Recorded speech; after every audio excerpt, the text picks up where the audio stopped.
Hi, this is Joe again with another review. I'm going to say in this video I'm going to be discussing, a direct to,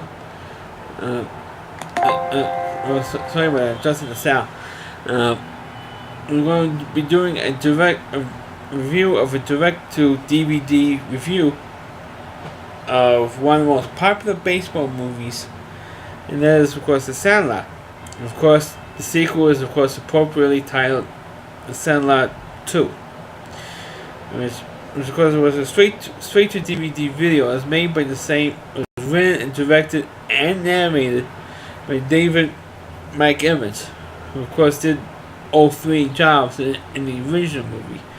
Now of course this one, of course the major problem I have with the Sandlot 2 is of course almost exactly the same story as in the original Sandlot. The only difference was the original Sandlot, at least it worked. This one didn't work, because if you're copying the same story in the same form from the original movie, you know it's not going to work. So, unless if you never saw the original movie, then you could say, oh, it's cute, it's a funny film, and all that stuff. And it is cute, it is funny at times. It does have it does have a story. I'm not saying it doesn't, but it's almost exactly the same thing. Of course, this movie, none of the except for James Earl Jones, who reprised his character as Mr. Myrtle from the original film, nobody else from the original movie makes an appearance in The Sandlot 2. Nobody. Because all the characters, of course, well, I should point out that The Sandlot 2 takes place 10 years after the events of the original movie. When the original movie took place in the summer of 1962, this one took place in the summer of 1972. So of course, all the characters from the original film, they all grew up and they all moved away, except for Mr. Myrtle. But this movie takes place from the point of view of Scott Small's younger brother. So at least that way you can have that some kind of connection from the original film. And of course, naturally, you never had this kid in the original movie, because all you had was Scott Smalls and his mother and his stepfather, and that's it. There was no mention of a younger brother. So this character was just totally. Well, all the characters are made up. I mean, it is a fictional story, but this character was totally made up for the sequel, just so you can have some kind of connection to the original movie. Of course, this movie, you said, takes place in 1972, and there were references in the beginning of the film about what happened in the original, about Benny Rodriguez, who's now Benny the Jet Rodriguez, who took on the Beast. Well, now the Beast, whose actual name was Hercules, supposedly had kids, and one of them was like a mutant dog. Yes, they actually said mutant dog. And so what is the dog mascot, the X-Men or something? I mean seriously, they actually came up with that, and said it was meaner, tougher, and bigger than the original Beast, who of course died within the 10 years between the two films. Of course, you had living right next door, right on the other side of the Sandlot, was this hot girl named Haley. Of course, 12 years old, so it's really inappropriate to call her hot. But okay, she was a very pretty, cute girl living on one side of the Sandlot, and of course, since she's right next door to it, she wanted to play there with 3 of her friends, and they're all softball players. Well, there were 6 boys. One of them happened to be, like I said earlier, Smalls' younger brother. They all wanted to play there, and of course they worked something out, and the 3 girls joined the team. And one girl, Haley, was a softball pitcher. And let me tell you, and like I said, this girl is really, really cute, and not bad looking either, and not in a perverted way. Okay, I don't want to read any comics saying they're improving and all that stuff. All right, I'm not saying that she's a cute girl, and she was very good in the part, and she had a much bigger role than in the picture in the original Sandlot movie. She had a much bigger role in this thing, and she fell in love with the best hitter on the team. It's kind of like a Benny Rodriguez ripoff. This kid,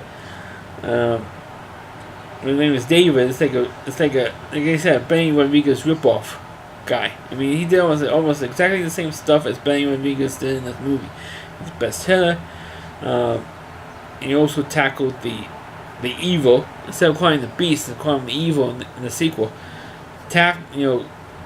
Beats him, and got back the item in the movie, which I'm going to mention right now. Well, in this film, instead of a ball that was signed by Babe Ruth, this time it was like 1972. It was like a model of the space shuttle. Yes, there was a model of the space shuttle, because Haley's father actually works for NASA and was one of the guys who developed the space shuttle. Like a rocket scientist working for NASA.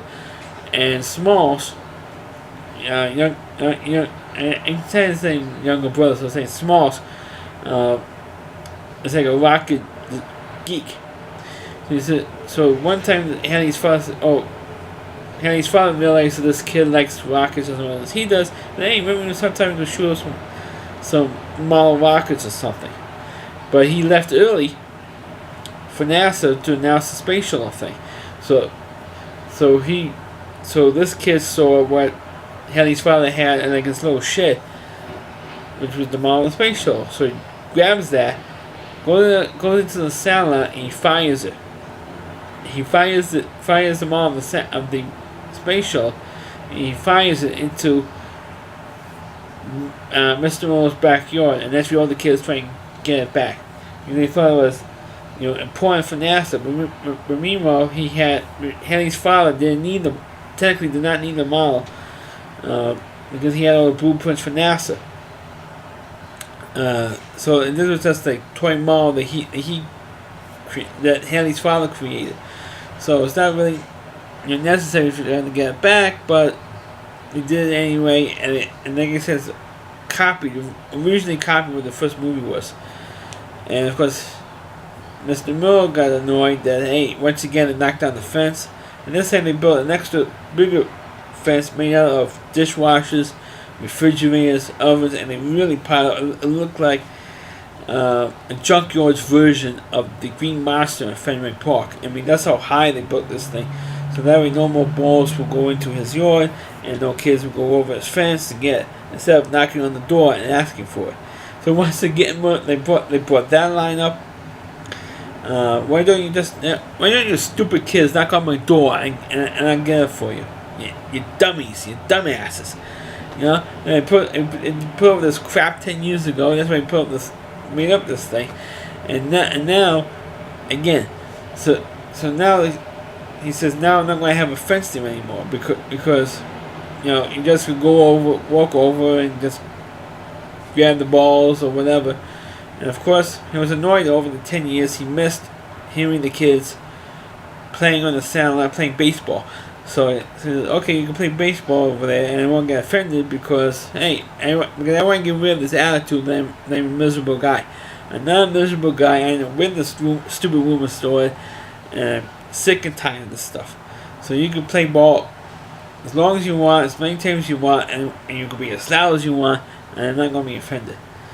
And of course, he had a little thing at the end of the movie where actually David and Haley's character do end up getting married. And I think one of the girls also married one of the other guys one of the other boys in the team. Had like 3 kids or something. One of the other boys supposedly gets abducted by aliens. Yes, they even brought that stuff up in this thing. But it's like, like I said earlier, if you've never seen the original Sandlot movie, you're going to like this thing. Even one of the kids trying to pull a squints. Remember that, of course, if you see the original movie, the funniest scene in the movie, when a squints pretends to drown in the local community pool, and the pretty lifeguard, like a Pam Anderson ripoff, goes in, saves him, and meanwhile he was faking drowning so he could kiss her. And of course, when she finds out that he was faking it, fake drowning, she says to him, "You little pervert, but those two characters end up getting married. In the storyline for the movie. This time, it was a kid faking to go into a kissing booth with this hot girl. I think that's what the bit was. That they, I think those two got married. Instead of one of the girls marrying one of the boys. I think those two actually got married. If I remember right. I only saw it once on YouTube.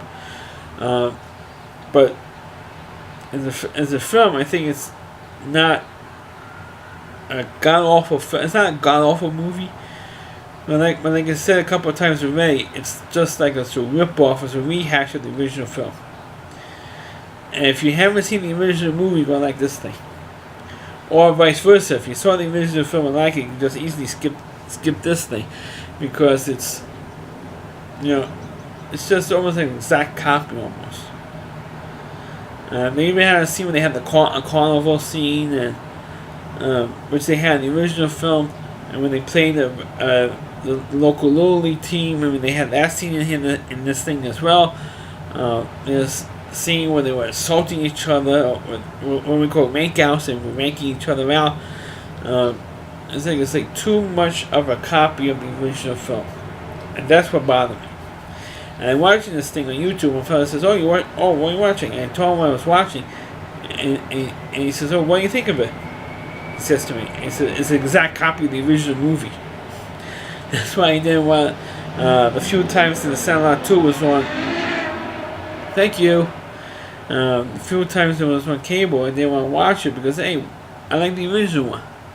I mean, it's like, it ruins the memory that I have of the original movie, because the original movie was that good, and that funny. But, I'm not saying this one wasn't funny, but the only character that I actually liked was the girl Haley, because like I said earlier, I think she's cute. Now, I know if she continued acting, I really don't know, but if she does keep doing movies like this, I don't know how much of a career she's going to have. So that's my review of Sandlot 2. If I could do a baseball movie for the first week of the baseball season, thank God. Thank God the baseball season's here. Please click on the video. Please feel free to comment on it. Please subscribe to my channel. And please forward this video to your Facebook pages. You can check out all of my videos on my YouTube channel at rowdyc.com. That's OWDY. And then C.com. There's the homepage of the Rowdy Reviewer, Christine Moore. And please check out all of his videos, all of his content on his website. Thanks for watching, and catch you next time.